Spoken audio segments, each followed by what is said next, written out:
लग्न करी.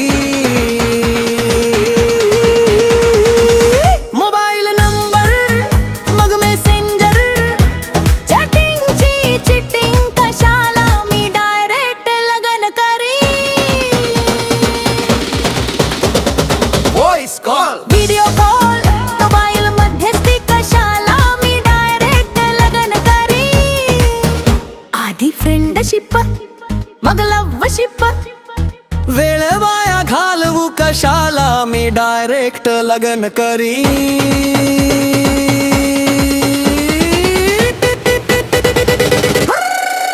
याने पाहिले त्याने पाहिले तुझी माझी बदनामी कशाला मी डायरेक्ट लग्न करी.